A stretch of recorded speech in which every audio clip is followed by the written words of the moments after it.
What do you want to be when you grow up, Olivia? An astronaut. I want to be a fashion designer. A basketball player. I want to be an actor. A doctor. A teacher. A chef. An artist. What do you want to be when you grow up? A mermaid.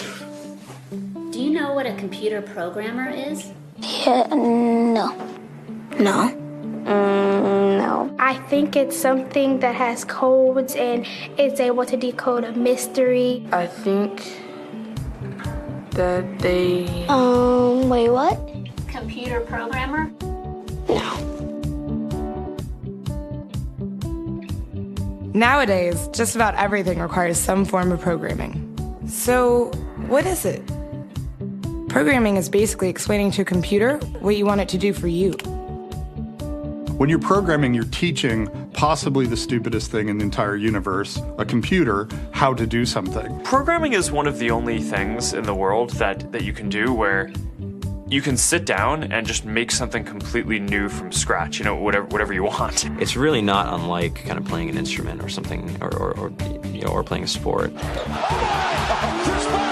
It starts out being very intimidating, but you kind of get the hang of it over time. Coding is something that can be learned, and I know it can be intimidating. A lot of things are intimidating, but what isn't? A lot of the coding that people do is actually fairly simple. It's more about the process of breaking down problems than, sort of coming up with complicated algorithms as people traditionally think about it. Well, if it's fairly simple, why aren't there more of us doing it? Over the next 10 years, there will be 1.4 million jobs in computer science, and only about 400,000 grads qualified for those jobs. That's a shortage of 1 million people. So, how do you start?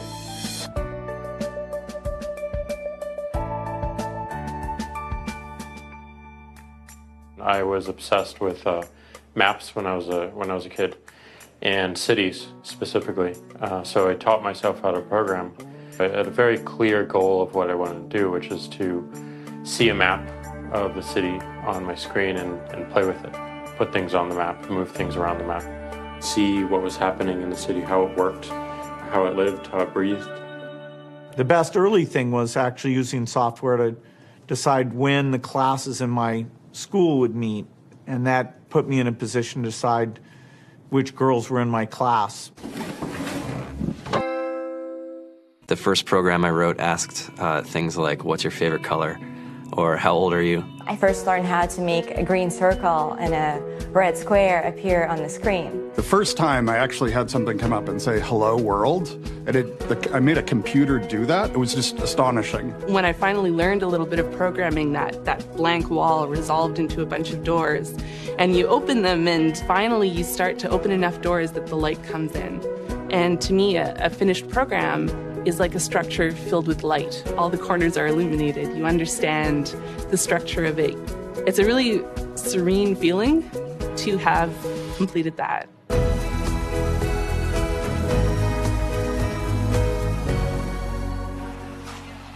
It took me some time to realize that creating things with your hands or creating code, creating programs, is just a different way to express creativity. I think right now there's a big emergence of the culture of making. People who make their own scarves and hats, people who write their own apps. Now it's just limited by your imagination and sort of what kinds of ideas what kind of understanding can you build into the computer so that it can do these things that were previously impossible.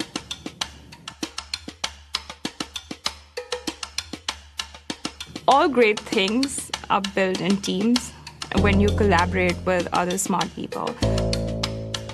You're testing your ideas, you're stimulating each other. That's what makes us successful. It's not some flash of brilliance by somebody who then codes 24 hours a day for 3 weeks. It's what happened. The magic happens when we're all on the same page, collaborating and building something together. There's a much greater need in the world for engineers and people who can write code than there will ever be supply. And so we all live these very charmed lives. To get the very best people, we try to make the office as awesome as possible.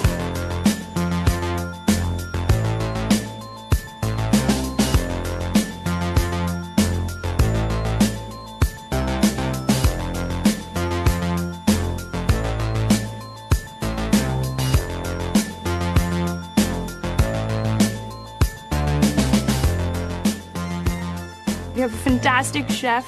Free food. Breakfast, lunch, and dinner. Free laundry. Snacks. Even places to play and video games and scooters.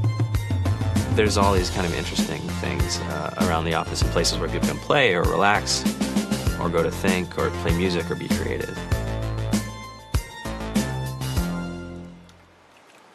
I went on the Bureau of Labor Statistics for the United States, and there's about a third of the pie that's all the things you would expect. It's, they're working in the government, they're working in typical technology jobs. But then, the rest of the pie, and it was the majority of the pie, just split down into these little teeny slices of every industry imaginable. And what it is, computers are everywhere. You want to work in agriculture? Do you want to work in entertainment? Do you want to work in manufacturing? It's just all over.